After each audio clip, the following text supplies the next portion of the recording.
안녕하세요. 오늘도 사연살롱을 찾아주셔서 감사합니다.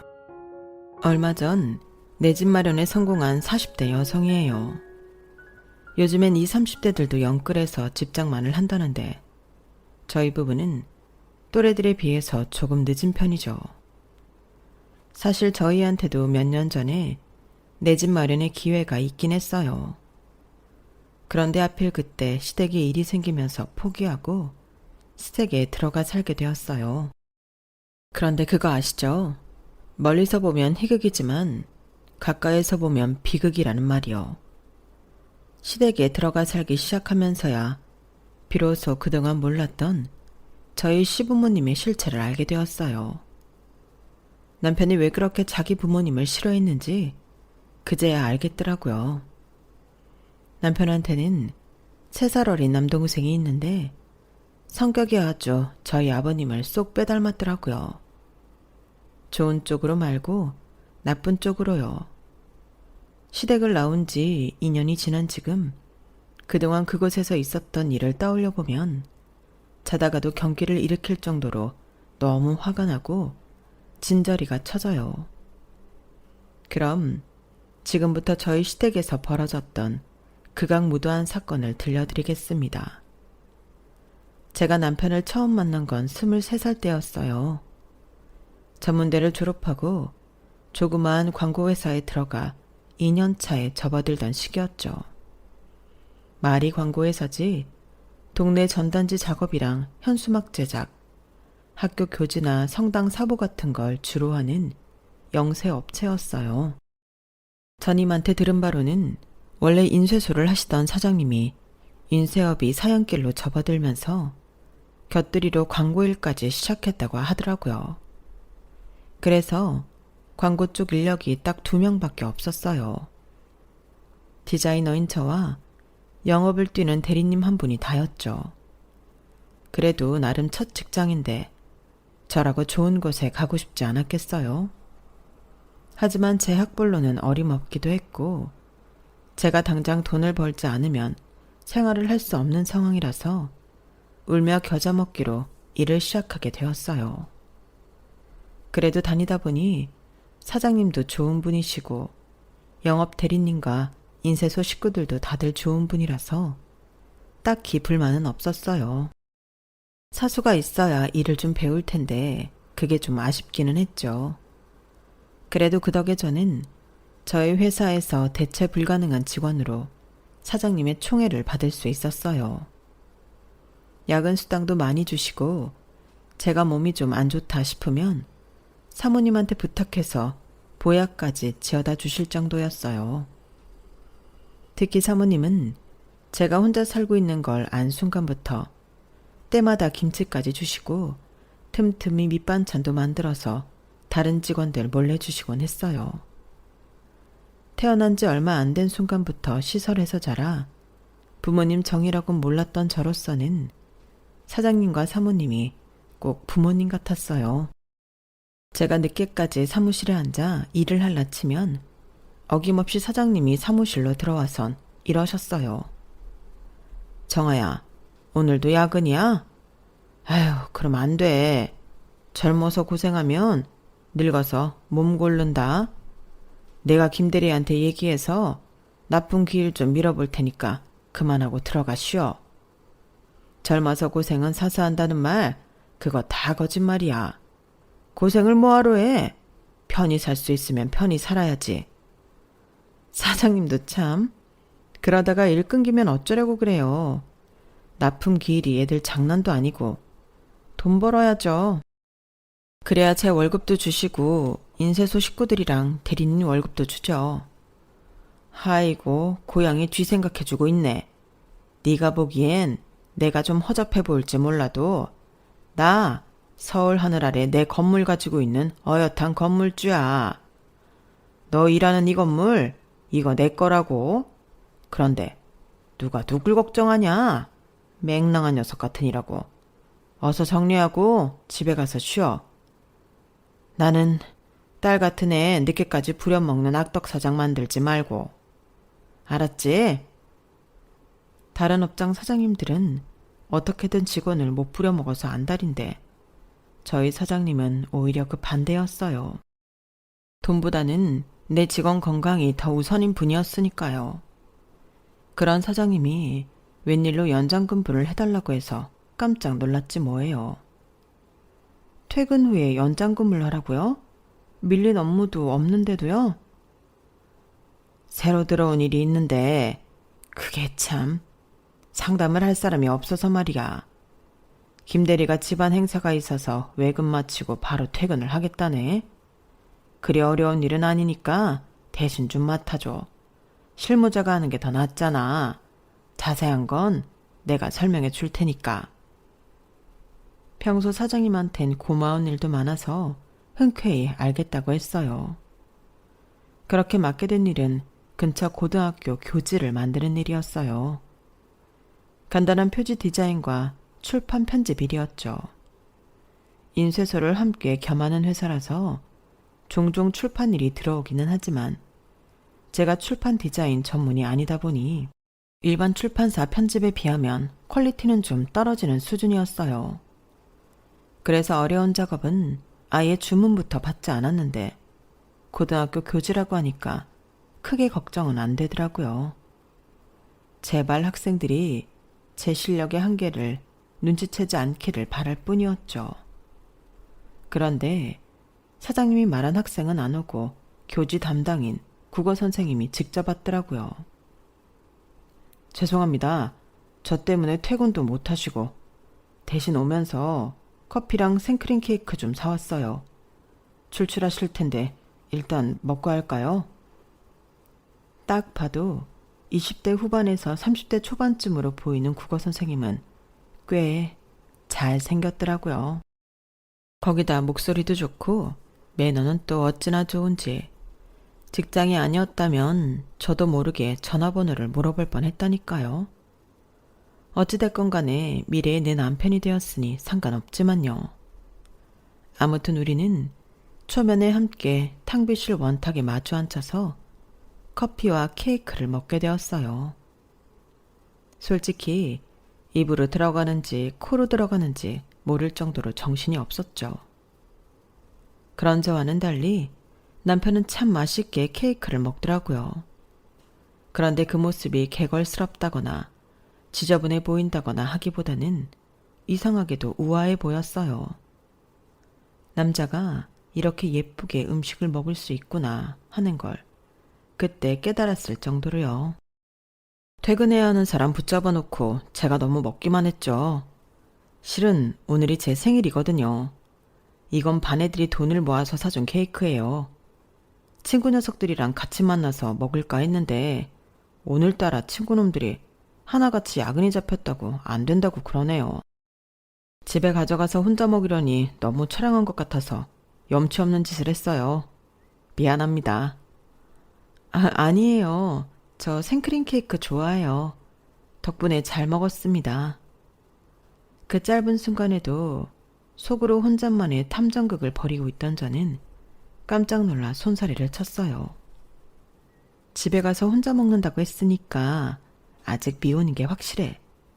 생일인데 친구들이랑 만나기로 했었다는 걸로 봐서는 싱글이 확실하고. 근데 아무리 혼자 생일 케이크 먹기 처량하다고 아무 여자랑 먹지는 않지 않나? 혹시 이 선생님이 첫눈에 나한테 반한 건가? 아주 내 멋대로 내 위주의 시나리오를 써내려고 하고 있던 저는 남편의 사소한 말 한마디, 행동 하나에 되도 않는 의미를 부여하기 시작했어요. 나중에서야 남편한테 물어봤더니 남편이 제 기대와는 전혀 다른 대답을 해서 놀라긴 했지만요. 사실 그날 배가 엄청 고팠어. 반 아이들이 사고를 치는 바람에 점심을 못 먹었거든. 난 원래 생크림 케이크는 잘 안 먹는데 그날은 배가 고프니까 그냥 쑥쑥 들어가더라고. 그저 배가 고팠을 뿐이라는 말을 듣고는 실망하긴 했지만 그래도 뭐 지금은 내 남자가 돼 있으니 상관 있나요? 아무튼 고객과 직원으로 만난 우리 부부는 교지 출판을 하면서 교정 때문에 몇 차례 만남을 갖게 되었어요. 비록 일적인 만남이었지만 이상하게 남편과 함께 있으면 일이라는 생각보다는 함께 공통 관심사를 즐기는 기분이 들었어요. 기분 좋게 일을 하다 보니 결과물도 잘 나왔고 그 덕에 남편으로부터 식사 대접도 받게 되었죠. 원래는 사장님도 함께 불렀지만 눈치 빠른 사장님이 핑계를 대시곤 저만 내보내셨어요. 그러면서 슬쩍 이러시더라고요. 정아야, 오 선생 잘 잡아. 내가 괜히 너 주말 근무까지 시켜가며 교지 일 맡겼는 줄 아니? 그게 얼마나 되는 일이라고. 처음부터 이 남자는 정아 짝으로 하면 좋겠다 싶어서 그런 거야. 배고프다고 남자 앞에서 막 퍼먹지 말고 냅킨으로 입술도 닦아가면서 여성스럽게 먹으라고. 그리고 밥 먹고 나서 남자가 맥주 한잔 하자 그러면 빼지 말고 그러자고 해. 남자는 자고로 마음에 드는 여자를 만나면 집에 들여보내기 싫어지기 마련이거든. 맥주까지 마셨다? 그럼 역사는 이뤄지는 거지. 어머 사장님, 지금 무슨 말씀을 하시는 거예요? 에이, 말이 그렇다는 거지. 정아야, 내가 오죽하면 딸 같은 네 앞에서 이런 주책을 다 떨겠니? 이게 다 놓치기 아까운 사람이라서 그런 거야. 암튼 좋은 시간 보내고 와. 마치 아빠가 첫 데이트를 앞둔 딸한테 충고를 하듯 사장님은 제게 이것저것 데이트 팁을 주시며 혼수를 두셨어요. 그런데 이런 상황이 너무 좋더라고요. 어릴 때부터 세상에 나 혼자라는 생각을 갖고 살았던지라 누군가의 관심과 참견이 오히려 따뜻하고 감사하게 느껴졌거든요. 사장님의 혼수를 잘 챙겨 듣고 나간 자리에서 남편은 평소와 달리 꽤 긴장한 모습을 보였어요. 그 모습에 속으로 나랑 둘이 있는 게 그렇게 불편한가 생각했죠. 그래서 식사를 마치자마자 인사를 하곤 자리에서 일어나려고 했는데 남편이 대뜸 맥주 한잔 하겠냐고 하는 거예요. 순간 사장님이 하셨던 말이 떠올랐어요. 이거 분위기가 묘하게 돌아가네? 설마 사장님 말처럼 되는 건가? 반신반의한 기분으로 근처 이자카야에서 맥주를 마시게 됐어요. 그런데 혹시 사귀는 사람 있어요? 난 없는데. 그 말을 하는 남편의 얼굴이 발갛게 달아올랐어요. 저보다 8살이나 많은 남자가 이렇게 귀여워 보여도 되나 싶을 정도로 귀엽더라고요. 그래서 남편이 내민 손을 덥석 잡아버렸습니다. 그렇게 시작된 연애는 1년이 지나 2년, 3년 가까이 이어졌어요. 그러는 사이 서로에 대한 사소한 일관이 다 공유하는 사이가 되어버렸죠. 얼굴도 모르는 부모님께 버려져 시설에서 자란 것부터 고마운 후원자 덕분에 대학을 다닐 수 있었던 것, 그리고 취직해서 지금까지 살아온 모든 것들을 남편한테 솔직하게 털어놓았어요. 일부러 숨김없이 다 털어놓은 이유는 이런 나라도 받아들일 수 있겠냐는 의미이기도 했어요. 감당하기 힘들다면 일찌감치 손 털고 떠나라는 압박이기도 했죠. 막상 다 털어놓고 보니 내가 살아온 삶이 이렇게 부끄러울 줄은 몰랐어요. 큰 잘못을 짓고 살아온 건 아니었지만 그래도 당당할 수는 없는 인생이었거든요. 그런데 기특하네. 혼자서 그 시간들을 견뎌냈다는 게 정말 대단하고 멋져. 난 지금까지 살면서 항상 내 부모를 원망하며 살았어. 그래서 경제적으로 독립할 수 있는 순간이 되자마자 다 버리고 뛰쳐나와 버린 거고. 자기 얘기를 들으니 왠지 부럽네. 나이만 많이 먹었지 내가 자기보다 더 어린 것 같아서 부끄러워.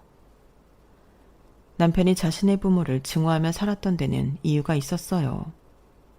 남편은 어릴 때부터 부유한 가정에서 자랐지만 한순간도 행복하다거나 자신의 삶이 떳떳하지 못했다고 해요. 그건 아버님의 직업 때문이었죠. 젊은 시절 조직 생활을 하셨던 아버님은 사채업자였던 아버님은 남편이 초등학교에 들어가던 무렵 그간의 조직 생활을 청산하고 개인 사업을 시작하셨대요. 말이 좋아 사업이지. 엄청난 이자를 받아먹는 악덕 사채업이었어요. 그때까지만 해도 남편은 자기 아버지가 정확히 어떤 일을 하는지 몰랐대요. 그러다 초등학교 5학년 때 친구 집에 놀러 갔다가 자기 아버지의 실체를 맞닥뜨리게 된 거죠. 책가방을 맨 채 친구들 서너씨 함께 한 친구 집으로 놀러 갔는데 거기에 아버님이 똘마니들을 데리고 와선 집기를 부수고 친구네 아빠를 패고 있었던 거예요. 친구네 집은 작은 슈퍼를 하고 있었는데 가게 안쪽에 있는 안채에서 생활을 하고 있었나 봐요. 바닥엔 과자며 빵, 온갖 물품들이 내던져져 있고 친구 아버지는 얼마나 맞았는지 얼굴에선 피가 흐르고 있었대요. 슈퍼집 친구는 만신창이가 되어 바닥에 쓰러져 있는 자기 아빠한테 달려가 끌어안고 울음을 터뜨렸고 함께 따라온 아이들은 겁을 먹곤 벌벌 떨고 있었죠. 그때 놀란 표정으로 그 자리에 굳어있는 제 남편을 아버님이 발견하셨어요. 그리고는 이렇게 말씀하셨다네요.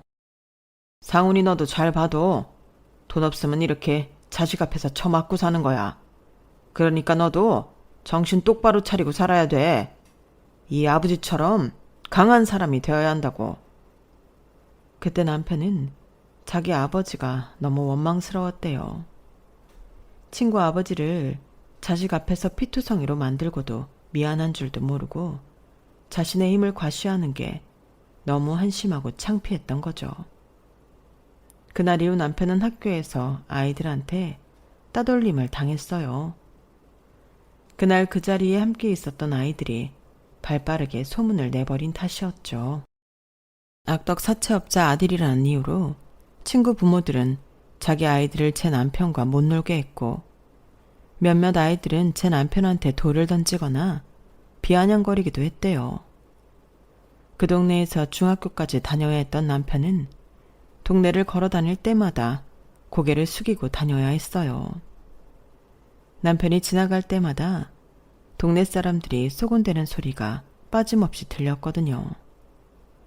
그러다 남편이 고등학교에 들어갈 무렵 아버님은 번화가로 나가 번듯한 금융회사를 차리셨어요. 말이 금융회사지. 이름만 바꾼 사채 사무소나 진배 없었죠. 회사 근처로 이사를 가는 바람에 전학을 가게 됐던 남편은 그제야 자기 아버지가 뭐 하는 사람인지 모르는 친구들 사이에서 생활하게 되었어요. 그래도 딱히 친구는 사귀지 않았다더군요. 혹시라도 자기 아버지 직업을 알게 될까 두려워서 그랬던 거죠. 그래도 그 덕에 성적은 잘 받을 수 있었던 것 같아. 친구가 없으니까 공부를 하게 되더라고. 아버지가 나한테 해준 최대 선물이었지. 대학을 졸업하고 임용고시에 패스해 지금의 학교에 발령을 받자마자 남편은 집을 나왔다고 했어요. 대학 시절 아르바이트를 하며 열심히 모았던 돈으로 작은 월세 원룸을 구했고 거기서 처음 해방감을 느낄 수 있었다더군요. 교사가 된 이후 남편은 본가와 연락을 끊었어요. 몇 번은 어머님이 학교로 찾아오기도 했지만 한 번만 더 찾아오면 그 자리에서 혀 깨물고 죽어버리겠다고 그렇게 말까지 하며 밀어냈대요. 그렇게 교사로서 살아가며 조금씩 집을 넓히고 더는 부모 형제 때문에 가슴 조이는 일 없이 살다가 저를 만난 거였죠. 태어날 때부터 부모 형제가 없었던 저와 있어도 없이 살고 싶었던 남편. 둘 중에 누가 더 행복했는지는 알 수 없었지만 그게 뭐 중요한가요? 지금 이 순간 우리 두 사람이 만나 행복하면 그만인 거죠. 서로 각각의 아픔을 지닌 우리는 사귄 지 3년이 조금 지난 시점에 결혼을 했어요.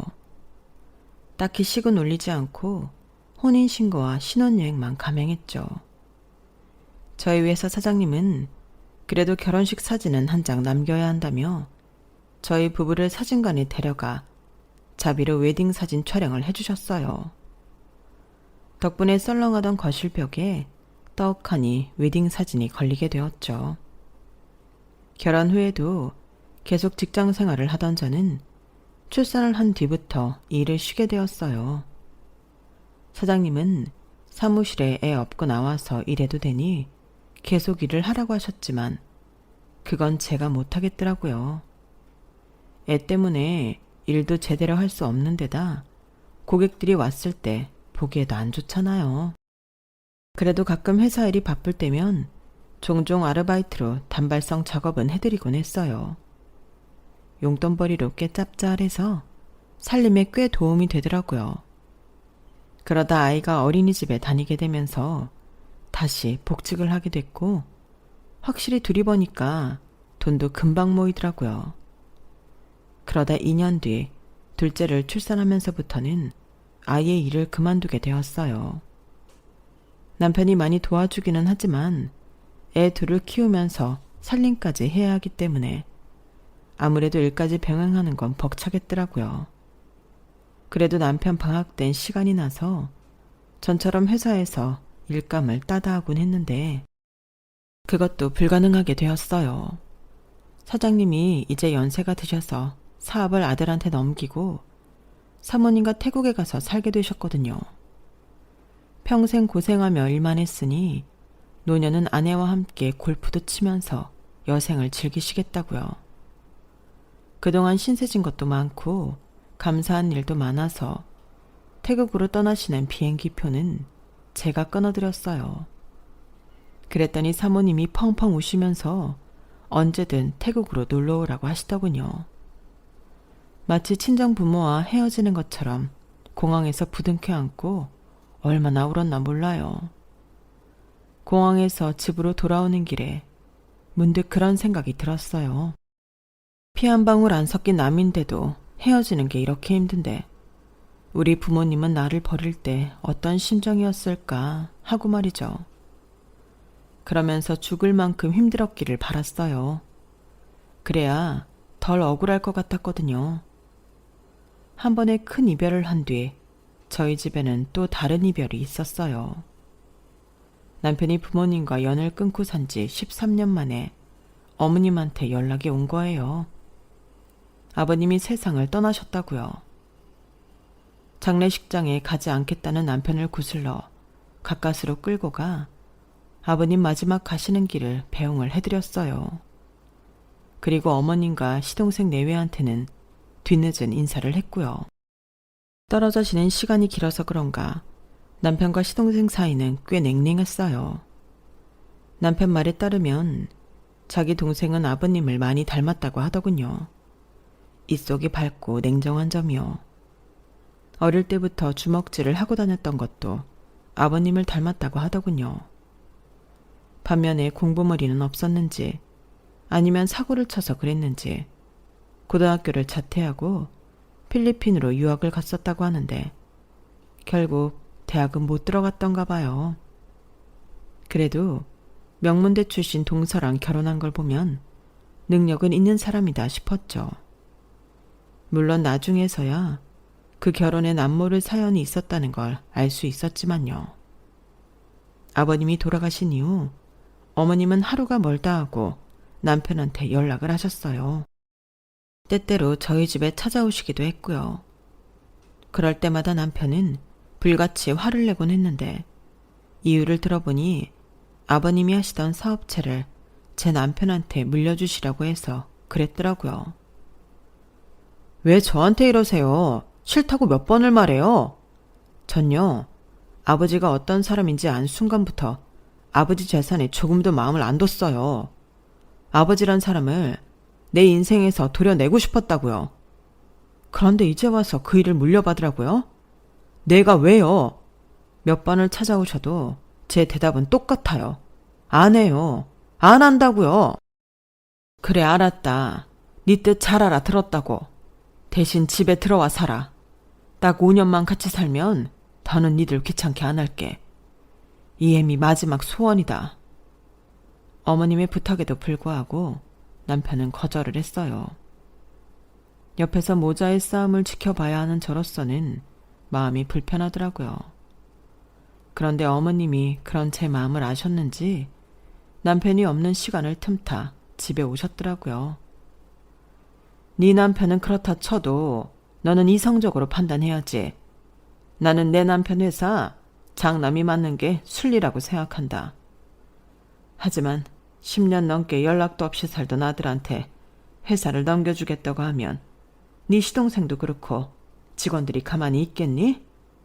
그러니 일단은 회사에 얼굴부터 비추고 일 배우면서 차근차근 준비를 하란 얘기야. 하지만 어머님, 그이가 아버님 회사를 물려받기 싫다고 하잖아요.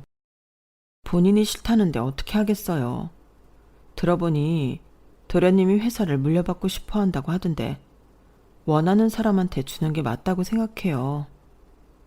그러자 시어머니는 인상을 쓰며 그러시는 거예요. 너한테 충고 듣고 싶은 생각 없다. 긴 말 않겠다. 그렇게 회사를 물려받기 싫다면 더더욱 애들 데리고 집으로 들어와. 늙은 어미를 그 큰 집에서 혼자 살게 할 생각은 아니겠지? 그러니 장남으로서 자식된 도리는 하란 말이다. 평생 같이 살자는 것도 아니고 딱 5년만 살자는데 그렇게 심한 부탁은 아니라고 생각한다. 어머님 마음을 모르는 건 아니었지만 그렇다고 시댁에 들어가겠다고 약속을 할 수는 없었어요. 저희도 나름의 사정이 있었어요. 전세 계약 기간도 끝나가길래 부동산에 찾아갔다가 괜찮은 매물을 발견한 거예요. 우리가 가진 돈에 대출을 끼면 살 수 있겠더라고요. 물론 온전한 우리 집이라기보다는 은행과 공동구매하는 셈이지만요. 그래서 교직원인 남편이 대출을 알아보고 있는 참이었는데 어머님이 이러시니 난감하더라고요. 주변에 상담할 사람이 있다면 좋겠는데 사장님 내외도 태국에 계셔서 물어볼 사람이 없더라고요. 그래서 혼자 머리에 쥐가 나게 생각을 거듭했어요. 그렇게 내린 결론은 시댁에 들어가 살자는 거였죠. 하지만 역시나 남편은 완강히 반대를 했어요. 당신이 왜 이런 소리를 하는지 모르겠지만 난 싫어. 그 집 사람들이랑은 엮이지 않는 게 좋다고. 당신 마음 모르는 거 아니야. 하지만 지금은 상황이 달라졌잖아. 당신이 그렇게 증오하던 아버님도 안 계시고 그 큰 집에서 어머님 혼자 사신다고. 나이 들어서 가장 두려운 게 뭔 줄 알아? 외로움이야. 당신도 어머님이 미운 건 아니잖아. 돌아가시고 나서 후회하지 말고 자식으로서 도리를 다할 수 있을 때까지 하자. 나한테는 그런 기회도 없었지만 적어도 당신한테는 기회가 있는 거잖아. 어쩌면 마지막이 될지도 모를 기회가. 그러니까 다시 한 번만 생각해줘. 남편은 며칠 생각할 시간을 달라고 하더니 이틀 뒤 합가를 수락했어요. 그렇게 우리 가족은 시댁에서 살게 되었어요. 처음 저희가 집에 들어가 살 때만 해도 어머님은 너무도 인자하신 분처럼 보였어요. 마치 6.25 때 잃어버린 딸을 만난 사람처럼 제게 엄청 살갑게 대해주셨거든요. 그런데 어머님 뜻에 따르지 않으면 완전 다른 사람처럼 변해선 불같이 화를 내셨어요. 이렇게요. 이게 어디서 말대꾸를 하고 지랄이야. 내가 내 손주 교육 좀 시키겠다는데 네가 뭔데 나서서 상통을 깨. 태먹지 않은 년이. 대학도 어디서 그지 같은 전문대 나온 주제에 네가 뭘 안다고 내 계획에 초를 치냐고.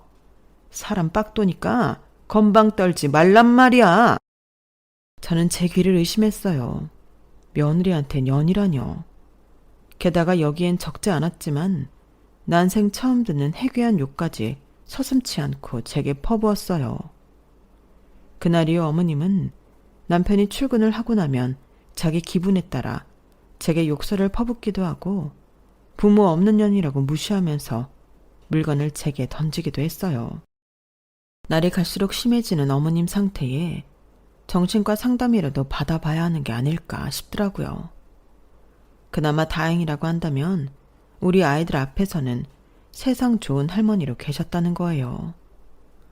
마음 같아서는 남편한테 어머님의 행패를 말하고 싶었지만 애초에 시댁에 들어와 사는 걸 반대했던 남편인지라 말을 꺼낼 수가 없더라고요. 그런데 놀라운 건 어머니만 이런 게 아니라는 거였어요. 시동생은 완전 조폭 같은 인간이더라고요. 얼마나 악질적이고 사나운지 말도 제대로 못 붙일 정도였어요. 왜 남편이 자기 동생을 그렇게 싫어하는지 알겠더라고요. 한 번은 추석이라서 집에 왔길래 음료수부터 챙겨주려고 마실 것 좀 드릴까요? 라고 했더니 대뜸 그러는 거예요. 아이씨, 입 아프게 당연한 걸 왜 묻고 지랄이야. 형이 여편네 교육을 제대로 안 시킨 모양이네. 형수는 운 좋은 줄 알아요. 나한테 시집 왔으면 하루가 멀다 하고 쳐맞으면서 교육받았을 거거든. 이게 자기 형수한테 할 소린가요? 길거리 양아치들도 이러진 않을 거예요. 너란 인간이랑 사는 동서가 안 됐다는 생각이 들었어요. 안 그래도 동서가 늘 무표정이라서 안 좋은 일이라도 있나 했었는데 시동생이 바로 원흉이었네요. 저희 가족이 시댁에 들어와서 산 지 반년쯤 됐을 무렵 시어머니는 저희와의 약속을 깨고 제 남편을 회사 대표로 추대하려는 움직임을 보였어요. 그러자 시동생이 자정이 넘은 시각에 술에 잔뜩 취해선 집으로 찾아왔더라고요. 자기 엄마한테 쌍욕을 하며 대드는데 와, 살다 이런 개차반은 처음이었어요. 어머님한테 성질을 부리던 시동생은 제 남편을 보자 지 형한테도 주먹질을 하며 달려들었어요. 씨발, 이 집에 들어와 살겠다고 할 때부터 알았어. 아버지 돈은 더러워서 시키는 개뿔. 아버지 대주고 나니까 작정하고 회사 뺏으려고 들어온 거잖아. 고고한 척은 혼자 다 하더니 나보다 더한 양아치 새끼였네. 입에 걸레를 물었는지 어찌나 더러운 욕설을 퍼부어야 되는지 애들이 들을까봐 얼마나 조마조마했는지 몰라요. 욕설을 퍼붓던 시동생은 지 분에 못 이겨 살림살이를 깨부수고 난동을 부렸어요. 결국 경찰이 출동하고서야 시동생은 집으로 돌아갔어요. 그리고 며칠 뒤 동서가 짐을 싸들고 시댁으로 들어왔어요. 말로는 시동생이 몇 달간 지방으로 출장을 가게 돼서 혼자 지내기 무서워 왔다고 했지만 딱 봐도 그건 아닌 것 같았어요. 동서는 평소에도 표정이 없는 편이긴 했지만 이번엔 마치 혼이 나간 사람 같았어요. 삶에 의욕이 없는 것처럼 밥도 제대로 먹지 않고 마치 시체가 걸어다니는 것 같더라고요. 동서가 반응을 보이는 건 오직 우리 애들한테 뿐이었어요. 그런데 그 반응 때문에 우리 애들이 많이 놀라곤 했어요.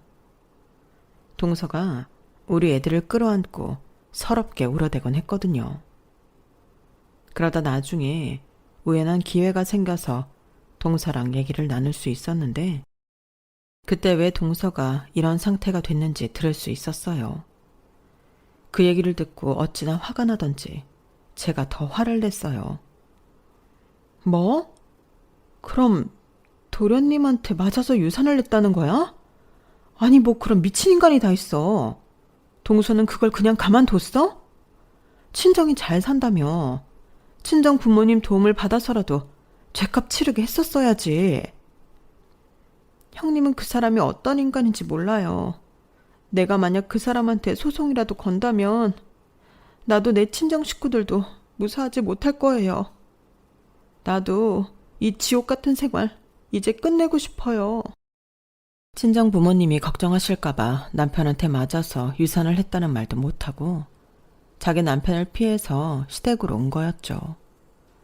적어도 이 집에는 우리 부부가 살고 있으니까 시동생이랑 시어머니가 자기를 어쩌지 못할 거라고 생각했던 거예요. 동서의 아픔을 알게 된 이후 우리는 부쩍 가까워졌어요. 우리 애들도 작은 엄마를 잘 따라서 가끔은 애들을 데리고 동서랑 놀이공원도 가고 아동국도 보러 다니곤 했어요. 그렇게 석 달 정도 지났을까요? 시동생이 시댁으로 찾아왔더라고요. 혹시라도 동서한테 해코지를 하지 않을까 싶어서 저는 동서 곁을 떠날 수가 없었어요. 그런데 시동생이 동서한테 이혼 서류를 내밀지 뭐예요. 돈 많은 처가덕을 보겠다고 이혼은 절대 안 된다고 했던 인간이 말이죠. 그런데 이혼을 하려는 이유가 뭔지 아세요? 동선의 친정이 망했기 때문이었어요. 이제 볼장 다 봤다는 투로 이혼 서류를 동서 얼굴에 내던지는 시동생을 보니 쓰레기도 이런 쓰레기가 없다 싶었어요. 동서는 혹시라도 남편이 마음을 바꿀까 싶어 별다른 말 없이 이혼 서류를 작성했어요. 그리곤 한 달 뒤 이혼이 성립되자 기다렸다는 듯 시댁을 나갔어요. 동서는 꼭 연락하겠다고 몇 번이나 약속을 했지만 그 후 단 한 번도 연락이 없었어요. 동서와 이혼을 한 시동생은 1년쯤 지나 재혼을 했어요. 이번에 결혼한 여자는 전 동서보다도 더 잘 사는 집 딸이었어요. 무슨 재주로 있는 집 딸을 연달아 데려오나 신기하기만 하더라고요. 새로 들어온 동서는 묘하게 이전 동서와 닮은 구석이 있었어요. 말없이 한 곳을 응시하고 있는 모습을 보면 특히나 전동서 생각이 나곤 했어요. 그러던 어느 날이었어요. 어머님이 아주 신이 나셨더라고요. 역시 있는 집 딸이라 그런지 사돈이 배포가 크다니까. 얘 큰애야. 내일 상준이네 집들이 한다니까 낮에 거기 갈 준비해라. 에휴, 둘째 아들은 돈 있는 집 여자 만나 장인이 해준 70평대 아파트에 산다는데 우리 장남은 지질이 폭도 없지. 하필 만나도 부모 없는 여자를 만나선 처가덕도 못 보고 이게 뭔 고생이야. 야, 넌 내 아들한테 평생 충성하며 살아야 돼. 네 주제에 어디서 이런 남편을 만나겠니? 어머니는 지치지도 않는지 매번 이런 식으로 동서들과 저를 비교했어요. 그럴 때마다 저는 어깨가 더 움츠러들었죠. 남편은 선약이 있어서 조금 늦다고 해서 제가 운전을 하고 어머님과 애들을 데리고 시동생 집으로 향했어요. 70평대 아파트란 말은 듣고 왔지만 막상 가서 보니 입이 떡 벌어지더라고요. 평수도 평수지만 거실 창 밖으로 서울 시내가 한눈에 들어오는 데다가 한강까지 보이는 환상적인 뷰에 입이 떡 벌어졌어요. 우리 애들도 우와 소리를 낼 정도였어요. 시동생은 아직 두 번째 부인 앞에서 본색을 드러내기 전인지 평소와 달리 거친 말과 행동은 하지 않았어요. 저한테도 꼬박꼬박 형수님이라고 부르더라고요. 그 모습이 역겨워서 일부러 시동생과 마주치지 않으려고 노력했죠. 그러다 보니 거실에서 벗어난 주방이나 화장실 근처에 머무르게 됐는데 의도치 않게 새 동서의 전화통화를 엿듣고 말았지 뭐예요. 그런데 그 통화 내용이 심상치 않더라고요. 조금만 기다려. 내가 시댁돈 다 털어갈 테니까. 그러니까 넌 초조해하지 말고 밥 잘 먹고 있어. 아주버님은 아직이고 어머님이랑 형님은 와 있어. 지금? 다들 거실에 있지. 통화 중이던 동서는 거실 쪽으로 향하려고 고개를 돌리다가 뒤에 서 있던 저와 눈이 마주쳤어요. 그리곤 귀신을 본 사람처럼 얼굴이 하얗게 질리더라고요.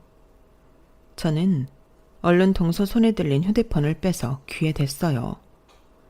글쎄 그랬더니 전화기 너머로 낯익은 목소리가 들리지 뭐예요. 동서, 그러니까 이전 동서였어요. 동서 맞지? 나야 은우 엄마.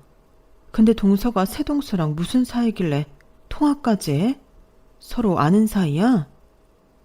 저는 혹시나 새 동서가 따로 만나는 남자랑 작당을 벌이는 게 아닌가 싶어 휴대폰을 빼서 확인했던 건데 예상치 못한 이전 동서의 등장에 어안이 벙벙해졌어요. 그런데 휴대폰 너머에서 들리는 동서의 설명을 듣고는 되려 웃음이 나더라고요. 그래서 새 동서를 도와 이 집 식구들을 길바닥에 나앉게 하는 계획에 동참하기로 했어요. 이전 동서의 말인즉슨 동선의 친정을 망하게 했던 게 다름 아닌 시동생이었다는 거예요. 시동생은 장인이 자기를 무시했다는 이유로 처남한테 사기꾼을 붙여 투자를 부추기곤 모자람 사업자금을 빌려준다는 명목하에 엄청난 이자를 물게 했더라고요. 그 돈을 갚느라 동서 친정아버지가 하시던 회사가 휘청이게 됐고 결국 회사를 다른 사람 손에 넘기게 된 거예요. 시동생은 그 일로 사기꾼과 함께 돈도 나눠 갖고 처남한테서는 엄청난 이자까지 받아먹었고요. 뒤늦게 이 사실을 안 동서는 자기 동생을 통해 복수를 하기로 한 거였죠. 동서의 여동생이면 한부모 밑에서 난 자식인데 어떻게 그 사실을 속이고 동생과 결혼을 할 수 있었나 싶으시죠? 거기엔 그럴 만한 이유가 있더라고요. 첫 동서와 두 번째 동서는 일란성 쌍둥이인데 어릴 때 부모님이 이혼을 하시는 바람에 첫 동서는 아빠랑 두 번째 동서는 엄마랑 살게 되었더라고요. 두 번째 동서는 엄마와 함께 미국에서 살다가 어머니가 재혼을 하면서 사업가인 새아빠 호적으로 들어가게 된 거죠. 그러니 서류상으론 첫 동서와 접점이 없을 수밖에 없었어요. 쌍둥이라서 특히나 유대감이 강했던 자매였기에 두 번째 동서는 자기 언니 인생을 나락으로 떨어뜨린 제 시동생을 절대 용서할 수 없다며 이번 일을 계획한 거였죠. 저 역시 시댁에서 살면서 그동안 시어머니와 시동생의 폐악질을 경험한 터라 티끌만한 힘이지만 도움이 된다면 뭐든 해주고 싶었어요. 그렇게 시작된 새 여자의 복수는 1년이 지나서야 빛을 발하게 되었어요. 동서는 제 시동생이 처가를 망하게 만든 시나리오 그대로 전문꾼을 불러 시동생한테 사업 확장을 하도록 부추겼고 부족한 사업 자금은 자기 친정에서 담보를 받고 빌려주는 식으로 계획을 진행시켰어요. 자기가 덫에 걸린 줄도 모르고 떼돈 벌 생각에 들떠있던 시동생은 벽장소 곶감을 빼먹듯 회사 건물이며 본가 집문서를 담보로 처가에서 수시로 돈을 융통에다가 사기꾼 입에 넣어줬고 1년이 지나서야 그동안 투자했던 사업이 사기였다는 사실을 깨닫게 되었죠. 하지만 이미 사기꾼은 한국을 뜬 지 오래였어요. 시동생은 집도 회사도 모조리 날린 채 아내한테 이혼까지 당하게 되었어요. 자기가 첫 번째 아내 집안에 했던 그대로 똑같이 당한 거죠. 하루아침에 집과 회사 건물이 날아갔다는 소식을 들은 어머님은 충격으로 쓰러지셨고 얼마 뒤 치매 증상을 보이기 시작했어요. 시동생은 어떻게든 만회해보겠다고 회사 돈을 가져다가 도박판에 뛰어들었고 결과는 알거지 신세가 되어버렸죠. 그 난리통에 우리 부부는 애들을 데리고 시댁으로 나왔어요. 그리고 어머님은 요양병원에 입원을 시켰고요. 그동안 제 남편 몰래 남편을 회사 사회이사로 올려놓곤 매달 통장으로 거액의 월급을 보내줬었는데 그 돈은 어머님 요양병원 병원비로 쓰이게 됐답니다. 그 일이 있고 2년 뒤에 우리 부부는 예정보다 조금 늦게 내 집 마련에 성공했어요. 이건 남편한테는 비밀인데요. 사실 우리가 시세보다 엄청 싼 금액으로 이 집을 살 수 있었던 건 이전 동서 덕분이었어요. 시동생을 속일 때 제가 조금 도움을 주었는데 고마움의 뜻으로 자기 친척이 살던 집을 저희 부부한테 싸게 넘겨준 거거든요. 차액은 동서가 대신 내주고 말이죠. 저 때문에 형님네한테도 피해가 갔는데 어떻게 가만히 있어요? 제가 그 집 재산을 뺏지만 않았어도 일부는 아주버님이 돌려받았을 거잖아요. 그러니까 언제든 돈 필요하면 말씀하세요. 어떻게든 도와드리고 싶어요. 아, 됐어. 우리 남편은 자기 부모 재산에 조금도 관심 없는 사람이야. 아버님 돌아가셨을 때도 자긴 유산 안 받겠다고 했던 사람인데 뭐. 동서가 그 재산 안 가져갔으면 시동생이 우리 몫까지 다 해먹었을걸? 그러니까 미안해하지도 말고 뭘 더 해주겠다는 생각도 하지 마. 우린 이 정도면 충분해.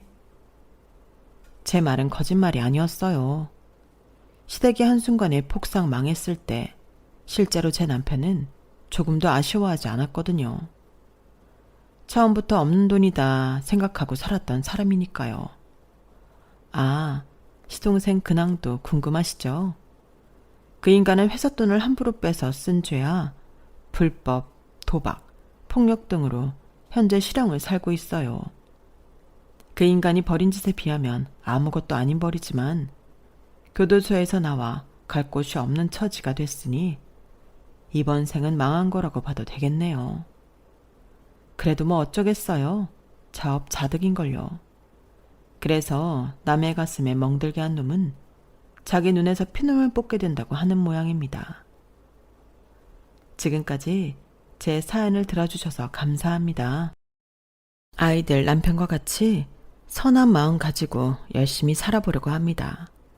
소중한 가족들과 매일매일 행복하세요.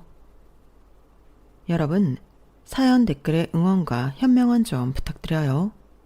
좋아요와 구독은 저에게 큰 힘이 됩니다. 오늘도 좋은 일 가득하세요.